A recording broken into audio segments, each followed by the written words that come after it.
এদিকে হোটেল রেস্তোরাঁয় কার্যত বন্ধ বাণিজ্যিক গ্যাস, যুদ্ধের জেরে পুরোপুরি নিয়ন্ত্রণ বাণিজ্যিক গ্যাস, ফলে চরম বিপাকে পড়েছেন ছোট এবং মাঝারি ব্যবসায়ীরা। কথা বলবো, বিশ্বজিৎ রয়েছে সরাসরি। বিশ্বজিৎ, যথেষ্ট বিপাকে পড়তে চলেছেন ছোট এবং মাঝারি ব্যবসায়ীরা, কিভাবে তারা পরিস্থিতি সামাল দেবেন, কি ভাবনা চিন্তা করছেন?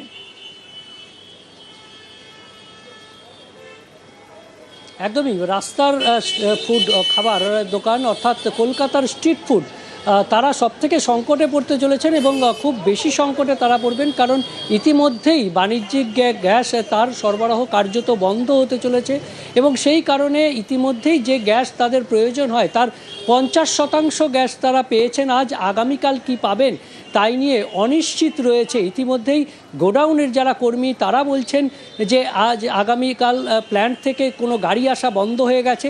স্বাভাবিকভাবে গোডাউনে যে গ্যাস রয়েছে সেটাই আজ সরবরাহ হবে এবং আগামীকাল থেকে কতটা সরবরাহ হবে সেটা নিয়ে একটা অনিশ্চয়তার মধ্যে রয়েছে। আর তাতেই বিকল্প ভাবনার শুরু, অর্থাৎ যাদের স্ট্রিট ফুডে যারা রয়েছেন তারা এই গ্যাসের রান্নার বিকল্প কি হতে পারে সেই নিয়ে তারা ভাবতে শুরু করেছেন, কারণ দোকান বন্ধ করে দিলে তাদের ব্যবসা বন্ধ হবে এবং সেই দোকানের যারা কর্মী তাদের পরিবার অসহায়তার মধ্যে পড়বে। শুধুমাত্র স্ট্রিট ফুড নয়, কলকাতা শহরে যারা চেইন ব্যবসা করেন, ফুড চেইন ব্যবসা করেন, সেই ধরনের বিরিয়ানি থেকে অন্যান্য ফুড চেইন ব্যবসা, তাদেরও বিভিন্ন রেস্তোরাঁর যে আউটলেট রয়েছে সেগুলো সংকটে পড়েছে। আজকেও বিভিন্ন জায়গায় 50 থেকে 60% তারা পেয়েছেন যে চাহিদা তাদের গ্যাসের, সেই গ্যাস পেয়েছেন। তাদের প্রয়োজনে তাদের আউটলেট বন্ধ করতে হতে পারে, কিংবা বিকল্প সেই কাঠ কয়লার জ্বালানিতে আবার ফিরতে হবে কিনা সেই নিয়ে বিকল্প ভাবনা চিন্তা করছেন এই রেস্তোরাঁর মালিক তারা।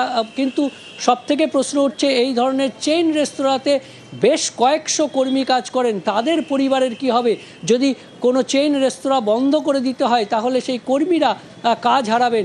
অর্থাৎ একদিকে যেমন তাদের খাবারের দোকান বন্ধ করতে হচ্ছে, যারা সেই দোকানে প্রতিদিন খাবার খান, অর্থাৎ কলকাতা শহরে যারা বাইরে থেকে আসেন এবং বাড়িতে যারা রান্না করেন না, এমন অনেক পরিবার রয়েছেন যারা এই ধরনের স্ট্রিট ফুডের উপর নির্ভরশীল। যারা অফিসে আসেন, সেই অফিসের যারা কর্মী আধিকারিক রয়েছেন তাদেরও অনেকে এই স্ট্রিট ফুডের উপর নির্ভরশীল এবং কলকাতার রেস্তোরাঁ কার্যত বন্ধ হয়ে গেলে সেই সমস্ত পরিবারের উপর যেমন প্রভাব পড়বে, ঠিক তেমনি ভাবে কলকাতার বাইরে থেকে আসা যারা তীর্থযাত্রী থেকে পর্যটক থেকে শুরু করে সাধারণ কাজে আসা মানুষ, তাদের ওপর যেমন প্রভাব পড়বে, তেমনি এই রেস্তোরাঁর সঙ্গে যুক্ত কর্মীদের এবং তাদের পরিবারেরও অসহায় অবস্থা হবে আগামী দিনে, এমনটাই আশঙ্কার কথা উঠে আসছে।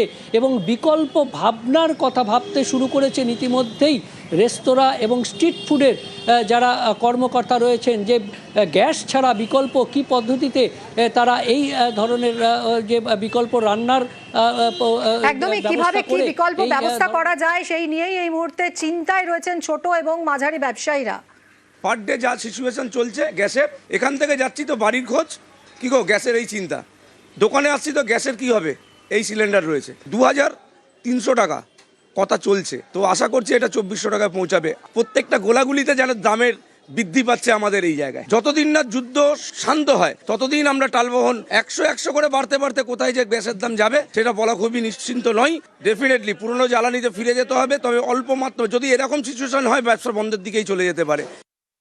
সবাই তো আর বাড়িতে খাবার হয়ে ওঠে না, রাস্তায় প্রচুর লোক খায় এবং তাদেরকে আমরা খাবার জোগাই, এবং এই খাবার জোগাতে গিয়ে যদি আমি আমার খাবারটা তৈরি না করতে পারি তাহলে খাবারটা আমি খাওয়াবো কী করে? মানে এখনই যার কাছে যা স্টক আছে সেটারই ব্ল্যাক মার্কেটে অলরেডি ব্ল্যাক হওয়া আরম্ভ হয়ে গেছে। জনগণের একটা বিরাট অসুবিধায় পড়বে, আমরা ব্যবসা করে খাই, আমাদের সংসারে টান পড়বে, সব রকমভাবেই আমরা এফেক্ট হয়ে দাঁড়াবো আর কি। এখন আমাদের কাছে স্টক কিছু ছিল 1-800, সেগুলো চলছে, জানি না আগামীতে কী হবে। কাস্টমার 5টা চাইলে তাকে 1-2 দিয়ে চালানো হচ্ছে, ব্যাকআপ যেটা দেওয়ার মতো যত সাধ্য মতো চেষ্টা করছি, জানি না আগামীতে কী করতে পারবো। হ্যাঁ, অলরেডি গতকাল থেকে গাড়ি আসা বন্ধ। পরিস্থিতি, প্ল্যান্টে গাড়ি দাঁড়িয়ে আছে, লোড দিচ্ছে না, গাড়ি আসে না। বাজারের অবস্থা এখন কী হবে বলা যাচ্ছে না, অবস্থা খুবই খারাপ আছে। আমরা সবাইকে গ্যাস দিতে পারছি না, এখানে 20টা করে মাল লাগে, আজকে এই 10টা, কাল থেকে হয়তো আরও কমে যাবে।